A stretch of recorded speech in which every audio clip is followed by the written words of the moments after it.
ಶ್ರೀ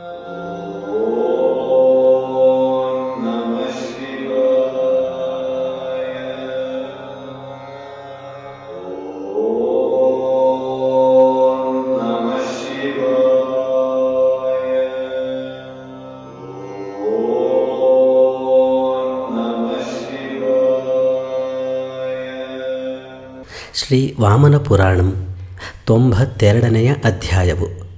ಪುಲಸ್ತ್ಯರು ಹೇಳುತ್ತಾರೆ, ಈ ಸಮಯಕ್ಕೆ ಸರಿಯಾಗಿ ವಾಮನ ರೂಪಿಯಾದ ಪರಮಾತ್ಮನು ಯಜ್ಞಶಾಲೆಯ ಸಮೀಪಕ್ಕೆ ಬಂದು, ಎಲೈ ದೈತ್ಯಾಧಿಪತಿಯೇ, ಓಂಕಾರ ಪೂರ್ವಕವಾದ ವೇದಗಳೆಲ್ಲವೂ ತಪಸ್ವಿಗಳ ರೂಪದಿಂದ ಈ ಯಜ್ಞದಲ್ಲಿ ನೆಲೆಸಿವೆ. ಅಶ್ವಮೇಧ ಎಂಬ ಈ ಯಜ್ಞವೂ ಸಹ ಕ್ರತುಗಳಲ್ಲಿ ಶ್ರೇಷ್ಠವಾದದ್ದು. ಈ ಸಮಯದಲ್ಲಿ ನಿನಗೆ ಯಾವುದು ಯುಕ್ತವೆಂದು ತೋರಿ ಬರುವುದೋ ಅದನ್ನು ನೀನು ಮಾಡು ಎಂದು ಉಚ್ಚಸ್ವರದಿಂದ ಹೇಳಿದನು. ಈ ಮಾತನ್ನು ಕೇಳಿದೊಡನೆಯೇ ಜಿತೇಂದ್ರಿಯನಾದ ಬಲಿಯು ಅರ್ಘ್ಯ ಪಾದ್ಯಾದಿ ಪೂಜಾ ಸಾಮಗ್ರಿಗಳೊಡನೆ ವಾಮನನಿರುವ ಸ್ಥಳಕ್ಕೆ ಬಂದು ನಿಂತನು.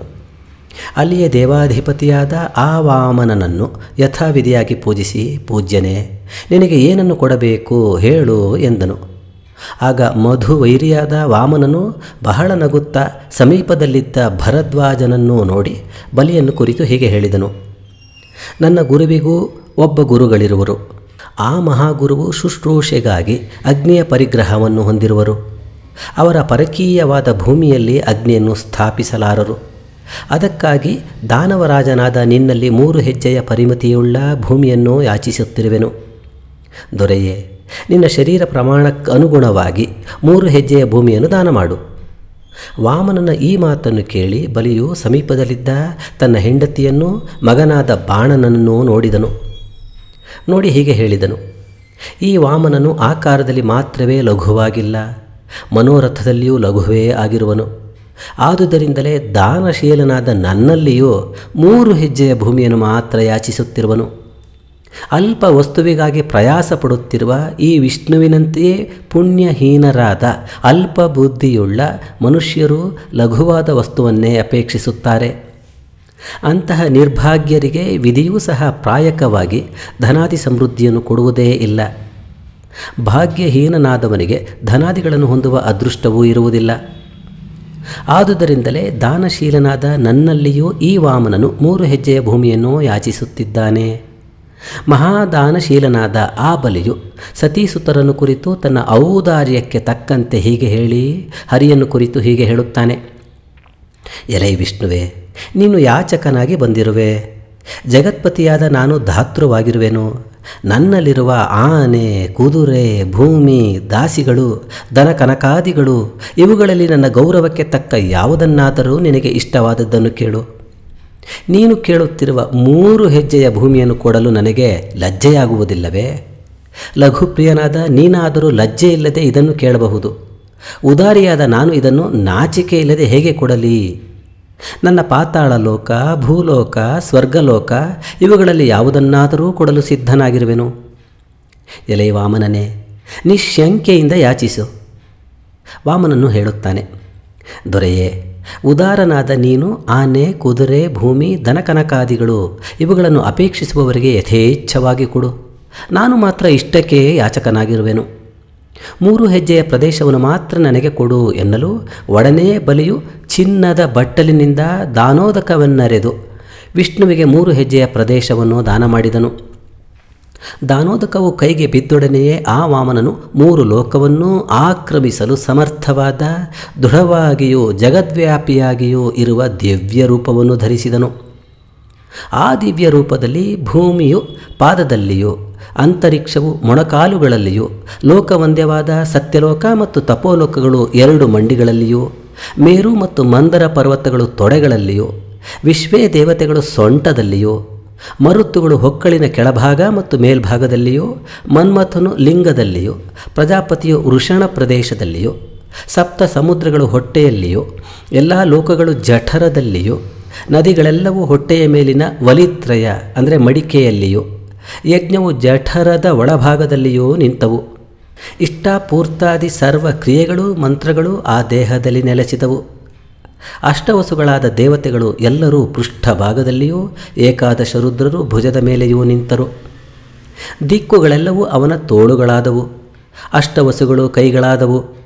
ಬ್ರಹ್ಮನು ಹೃದಯದಲ್ಲಿ ಪ್ರತಿಷ್ಠೆ ಹೊಂದಿದನು. ವಜ್ರಾಯುಧವು ಹೃದಯದ ಪಂಜರದ ಅಸ್ಥಿಗಾಗಿ ನಿಂತಿತು. ಹೃದಯದ ಮಧ್ಯದಲ್ಲಿ ಸಹಸ್ರ ಲಕ್ಷ್ಮಿಗಳು ನಿಂತರು. ಚಂದ್ರನು ಮನಸ್ಸಿನಲ್ಲಿ ನಿಂತನು. ಅವನ ಕುತ್ತಿಗೆಯಲ್ಲಿ ದೇವಯಾತೆಯಾದ ಅದಿತಿಯೂ ನಿಂತಳು. ವಿದ್ಯೆಗಳೆಲ್ಲವೂ ಅವನ ಹಸ್ತಾಭರಣದಲ್ಲಿ ನಿಂತವು. ಮುಖದಲ್ಲಿ ಅಗ್ನಿಸಹಿತರಾದ ಬ್ರಾಹ್ಮಣರು, ತುಟಿಗಳಲ್ಲಿ ಸಂಸ್ಕಾರಗಳು ಮತ್ತು ಧರ್ಮಾರ್ಥ ಕಾಮ ಮೋಕ್ಷಗಳೆಂಬ ಪುರುಷಾರ್ಥಗಳು, ಶಾಸ್ತ್ರಗಳು ಸಹ ಸನ್ನಿಹಿತವಾದವು. ಅಶ್ವಿನಿ ದೇವತೆಗಳು ಲಕ್ಷ್ಮಿಯೊಡನೆ ಹಣೆಯಲ್ಲಿಯೂ ಕಿವಿಗಳಲ್ಲಿಯೂ ನಿಂತರು. ವಾಯು ಶ್ವಾಸದಲ್ಲಿಯೂ ಮರುತ್ತುಗಳು ಸಂಧಿ ಬಂಧಗಳಲ್ಲಿಯೂ ನಿಂತರು. ಸಮಸ್ತ ಸೂಕ್ತಗಳು ಹಲ್ಲುಗಳಲ್ಲಿಯೂ ಸರಸ್ವತೀ ದೇವಿಯು ನಾಲಿಗೆಯಲ್ಲಿಯೂ ನಿಂತರು. ಚಂದ್ರ ಸೂರ್ಯರು ನೇತ್ರಗಳಾದರು. ಕೃತಿಕಾ ನಕ್ಷತ್ರಗಳು ಕಣ್ಣಿನ ರೆಪ್ಪೆಯಲ್ಲಿ ನಿಂತವು. ವಿಶಾಖ ನಕ್ಷತ್ರಗಳು ಆ ದೇವೋತ್ತಮನ ಮಧ್ಯದಲ್ಲಿ ನಿಂತವು. ನಕ್ಷತ್ರ ರೋಮ ಕೂಪಗಳಾಗಿಯೂ ರೋಮಗಳೆಲ್ಲವೂ ಮಹರ್ಷಿಗಳಾಗಿಯೂ ಆದರು. ಈ ವಿಧವಾದ ಗುಣಗಳಿಂದ ಸರ್ವ ಜಗನ್ಮಯನಾಗಿ ಪರಿಣಮಿಸಿದ ಆ ಕಾರಣಮೂರ್ತಿಯು ಒಂದೇ ಹೆಜ್ಜೆಯಿಂದ ಚರಚರಾತ್ಮಕವಾದ ಜಗತ್ತೆಲ್ಲವನ್ನೂ ಸ್ವೀಕರಿಸಿದನು. ಮೇಲ್ಭಾಗವನ್ನು ಆಕ್ರಮಿಸಲು ವೃದ್ಧಿ ಹೊಂದಿದ ಆ ವಾಮನನಿಗೆ ಚಂದ್ರನು ಬಲಭಾಗದಲ್ಲಿಯೂ ಸೂರ್ಯನು ಎಡಭಾಗದಲ್ಲಿಯೂ ನಿಂತರು. ಹೀಗೆ ಬೆಳೆದ ಆ ವಾಮನನು ಎರಡನೆಯ ಹೆಜ್ಜೆಯಲ್ಲಿ ಅರ್ಧ ಭಾಗದಿಂದ ಸ್ವರ್ಲೋಕ, ಮಹರ್ಲೋಕ, ಜನೋಲೋಕ, ತಾಪಲೋಕಗಳನ್ನು, ಅರ್ಧ ಭಾಗದಿಂದ ದ್ಯುಲೋಕಗಳನ್ನು ಆಕ್ರಮಿಸಿದನು. ಅನಂತರವು ಮೇಲಕ್ಕೆ ಬೆಳೆದ ಆ ವಿಷ್ಣುವು ದಕ್ಷಿಣದ ಅಂತರ ಭಾಗದಲ್ಲಿ ಮೇಲಕ್ಕೂ ವ್ಯಾಪಿಸಿ ಬ್ರಹ್ಮಾಂಡದ ಮಧ್ಯ ಭಾಗವನ್ನು ಭೇದಿಸಿಕೊಂಡು ಬೆಳಕಿಲ್ಲದ ಅದರ ಮೇಲ್ಭಾಗವನ್ನು ಸೇರಿದನು. ವಿಶ್ವಕ್ರಮಣವಂ ಮಾಡಿರುವ ಪಾದದಿಂದ ಕೂಡಿ ಮೇಲಕ್ಕೂ ಪ್ರಹಾರಿಸಿದ ಆ ಮಹಾಮೂರ್ತಿಯ ಪಾದದಿಂದ ಬ್ರಹ್ಮಾಂಡದ ಮೇಲಿನ ಮುಚ್ಚಳವು ಭಗ್ನವಾಗಲು ಅಲ್ಲಿದ್ದ ಕುಟಿಲ ಎಂಬ ನದಿಯು ವ್ಯಾಕುಲವಾಗಿ ಆ ವಿಷ್ಣು ಪಾದದ ಮಾರ್ಗದಿಂದಲೇ ಕೆಳಮುಖದಿಂದ ಹರಿಯಿತು. ಆದುದರಿಂದಲೇ ಆ ನದಿಯನ್ನು ವಿಷ್ಣುಪದಿ ಎಂಬ ಹೆಸರಿನಿಂದ ತಪಸ್ವಿಗಳು ಸ್ತೋತ್ರ ಮಾಡುತ್ತಾರೆ. ಆಗ ವಾಮನನು ತನ್ನ ಮೂರನೆಯ ಹೆಜ್ಜೆಯು ಸಂಪೂರ್ಣವಾಗದಿದ್ದುದರಿಂದ ಬಲಿಯ ಸಮೀಪಕ್ಕೆ ಬಂದು ಉಪಹಾಸಕ್ಕಾಗಿ ತುಟಿಯನ್ನು ಅರಳಿಸುತ್ತಾ, ದೈತ್ಯರಾಜನೇ, ಮೂರನೆಯ ಹೆಜ್ಜೆಗೆ ಸ್ಥಾನವನ್ನು ಕೊಡದಿರುವುದರಿಂದ ನೀನು ಆ ಋಣದಲ್ಲಿ ಬಿದ್ದಿದೆಯೇ. ಆ ಋಣಬಂಧವು ಘೋರವಾದದ್ದು. ಅದನ್ನು ನೀನು ಪೂರ್ತಿಗೊಳಿಸು. ಇಲ್ಲವಾದರೆ ನನ್ನ ಬಂಧನವನ್ನು ಒಪ್ಪಿಕೋ ಎಂದನು. ವಿಷ್ಣುವಿನ ಆ ಮಾತನ್ನು ಕೇಳಿ ಬಲಪುತ್ರನಾದ ಬಾಣನು ನಗುತ್ತಾ ಆ ವಿಷ್ಣುವನ್ನೇ ಕುರಿತು ಯುಕ್ತಾಯುಕ್ತವಾದ ಈ ಮಾತುಗಳನ್ನಾಡಿದನು. ಬಾಣಾಸುರನು ಹೇಳುತ್ತಾನೆ, ಎಲೆ ಜಗತ್ಪತಿಯೇ, ಲೋಕಗಳನ್ನು, ಲೋಕಾಧಿಪತಿಗಳನ್ನು ಸ್ವೇಚ್ಛೆಯಿಂದ ನಿರ್ಮಿಸಿದ ನೀನು ಭೂಮಿಯನ್ನು ಇಷ್ಟು ಚಿಕ್ಕದ್ದನ್ನಾಗಿ ಮಾಡಿ ವಿಸ್ತಾರವಾದ ಭೂಮಿಗಾಗಿ ಬಲಿಯನ್ನು ಹೇಗೆ ತಾನೇ ಪ್ರಾರ್ಥಿಸುತ್ತಿದ್ದೀಯೇ. ವಿಸ್ತಾರವಾದ ಭೂಮಿಯನ್ನು ಮೊದಲು ನೀನು ಸೃಷ್ಟಿ ಮಾಡಿಲ್ಲವಲ್ಲ. ಪ್ರಭುವೇ, ಎಷ್ಟು ಮಟ್ಟಿನ ವಿಸ್ತಾರವುಳ್ಳ ಭೂಮಿಯನ್ನು ನೀನು ಸೃಷ್ಟಿ ಮಾಡಿದ್ದೆಯೋ ಅಂತರಾಳದಲ್ಲಿರುವ ಸಮಸ್ತ ವಸ್ತುಗಳೊಡನೆ ಅಷ್ಟು ವಿಸ್ತಾರವುಳ್ಳ ಭೂಮಿಯು ನಮ್ಮ ತಂದೆಯಿಂದ ನಿನಗೆ ಕೊಡಲ್ಪಟ್ಟಿದೆ. ಹೀಗಿದ್ದರೂ ಇಲ್ಲದೇ ಇರುವ ವಿಸ್ತಾರವನ್ನು ಅಪೇಕ್ಷಿಸುವ ನೀನು ಕೇವಲ ವಂಚಕವಾದ ಮಾತಿನಿಂದ ತಂದೆಯನ್ನು ಬಂಧಿಸಲು ಏಕೆ ಪ್ರಯತ್ನಿಸುತ್ತಿದ್ದೀಯೇ. ನೀನು ಮೊದಲು ಎಷ್ಟರ ಮಟ್ಟಿಗೆ ದಾನ ಕೊಡಲು ಬಲಿಯು ಸಮರ್ಥನೆಂದು ತಿಳಿದು ಯಾಚಿಸಿದೆಯೋ ಅಂತಹ ಶಕ್ತಿಗನುಗುಣವಾಗಿ ನಮ್ಮ ದೈತ್ಯರಾಜನು ನಿನ್ನನ್ನು ಪೂಜಿಸಲು ಸಮರ್ಥನಾಗಿರುವನು, ಪೂಜಿಸಿಯೂ ಇರುವನು. ಆದುದರಿಂದ ನೀನು ಪ್ರಸನ್ನನಾಗು. ವ್ಯರ್ಥವಾಗಿ ಬಂಧನವನ್ನು ಆಜ್ಞಾಪಿಸಬೇಡ. ಪ್ರಭುವೇ, ಸತ್ಪಾತ್ರದಲ್ಲಿ ಮಾಡಿದ ದಾನವು ಸೌಖ್ಯಪ್ರದವಾಗುತ್ತದೆ ಎಂದು ನೀನೇ ನಿನ್ನ ಆಜ್ಞಾರೂಪವಾದ ವೇದದಲ್ಲಿ ಹೇಳಿರುವೆ. ಪುಣ್ಯಕರವಾದ ದೇಶದಲ್ಲಿಯೂ ಕಾಲದಲ್ಲಿಯೂ ಮಾಡಿರುವ ಅಂತಹ ದಾನವು ಚಕ್ರಪಾಣಿಯಾಗಿರುವ ನಿನ್ನಲ್ಲಿಯೇ ಈಗ ತೋರುತ್ತಿದೆ. ಮಾಡಿರುವ ದಾನವಾದರೋ ಭೂಮಿ ಸಕಲ ಪುರುಷಾರ್ಥ ಪ್ರದನಾಗಿಯೂ ಅಜಿತ ಮೂರ್ತಿಯಾಗಿಯೂ ಇರುವ ದೇವೋತ್ತಮನಾದ ನೀನೇ ಅಂತಹ ದಾನಕ್ಕೆ ಪಾತ್ರನು. ಜ್ಯೇಷ್ಠ ಮತ್ತು ಮೂಲ ನಕ್ಷತ್ರಗಳ ಯೋಗವುಳ್ಳ ಚಂದ್ರನಿಂದ ಕೂಡಿರುವ ಪ್ರಶಸ್ತವಾದ ಕಾಲ ದೇಶವಾದರೂ ಜಗತ್ಪ್ರಸಿದ್ಧವಾದ ಕುರುಕ್ಷೇತ್ರವೆಂಬ ಪುಣ್ಯಭೂಮಿ. ಪ್ರಭುವೇ, ವೇದಗಳಿಗೆ ಪ್ರಥಮ ಪ್ರವರ್ತಕನಾಗಿಯೂ ಸದಾತ್ಮಕವಾದ ಜಗದ್ರೂಪನಾಗಿಯೂ ಇರುವ ನಿನಗೆ ನನ್ನಂತಹ ಬುದ್ಧಿಹೀನರಾದ ದೇವತೆಗಳಿಂದಾಗಬೇಕಾದದ್ದಾದರೂ ಏನು? ಅಂತಹ ದೇವತೆಗಳ ಹಿತಕ್ಕಾಗಿ ನ್ಯಾಯಗಳನ್ನು ವಿಚಾರ ಮಾಡದೆ ದೈತ್ಯರಾಜನನ್ನು ಶಿಕ್ಷೆಗೆ ಗುರಿಪಡಿಸುವುದು ನ್ಯಾಯವೇ? ಪ್ರಭುವೇ, ಅಲ್ಪ ಪ್ರಮಾಣವನ್ನು ಆಶ್ರಯಿಸಿ 3 ಹೆಜ್ಜೆಯ ಭೂಮಿಯನ್ನು ಹೊಂದಿದ ನೀನು ಈಗ ಈ ಪ್ರಮಾಣಕ್ಕೆ ತಕ್ಕಂತೆ 3 ಹೆಜ್ಜೆಯ ಪ್ರದೇಶವನ್ನು ಸ್ವೀಕರಿಸುವುದು ಯುಕ್ತವೇ? ಎಲೆ ಲೋಕಾಧಿಪತಿಯೇ, ಸಮಗ್ರವಾದ ಈ ಜಗತ್ತೆಲ್ಲವೂ ನಿನ್ನ 2 ಪಾದಗಳಿಂದ ಪೂರ್ಣವಾಯಿತೆಂಬುದು ಏನು ಆಶ್ಚರ್ಯ. ಎಲ್ಲ ಭೂಮಿಯನ್ನು ಒಂದೇ ಪಾದದಲ್ಲಿ ಆಕ್ರಮಿಸಲು ನೀನು ಸಮರ್ಥನೆಯಾಗಿದ್ದೀಯೆ. ಎಲೆ ಮಾಧವನೇ, ಲಕ್ಷ್ಮೀಪತಿಯೇ, ಪದ್ಮನಾಭನೇ, ಬ್ರಹ್ಮನಿಗೂ ಕಾರಣನಾದ ಆದಿಮೂರ್ತಿಯೇ, ವಿಷ್ಣುವೇ, ಸರ್ವವ್ಯಾಪಕನೇ, ವಾಮನನ ಮಹತ್ವ ಸೂಚಕಗಳಾದ ಈ ವಿಶೇಷಣಗಳೆಲ್ಲವೂ ನ್ಯಾಯಬಾಹಿರವಾದ ಕಾರ್ಯದಲ್ಲಿ ನೀನು ಪ್ರವರ್ತಿಸಬಾರದು ಎಂಬ ಅಂಶಕ್ಕೆ ಸೂಚಕವಾಗಿದೆ. ಹೀನ ಪ್ರಮಾಣದ ಭೂಮಂಡಲವನ್ನು ನೀನೇ ಸೃಷ್ಟಿ ಮಾಡಿ ಬಲಿಯನ್ನು ನಿಗ್ರಹಿಸುವುದು ನಿನಗೆ ನ್ಯಾಯವೇ? ಇದನ್ನು ನೀನೇ ಆಲೋಚಿಸು. ಅಥವಾ ಪ್ರಭುತ್ವವನ್ನೇ ಪುರಸ್ಕರಿಸಿ ನಡೆಯುವವರಿಗೆ ನ್ಯಾಯದ ಕಥೆ ಏಕೆ? ನಿನ್ನ ಇಚ್ಛೆ ಬಂದಂತೆ ಮಾಡು. ಪುಲಸ್ತ್ಯರು ಹೇಳುತ್ತಾರೆ.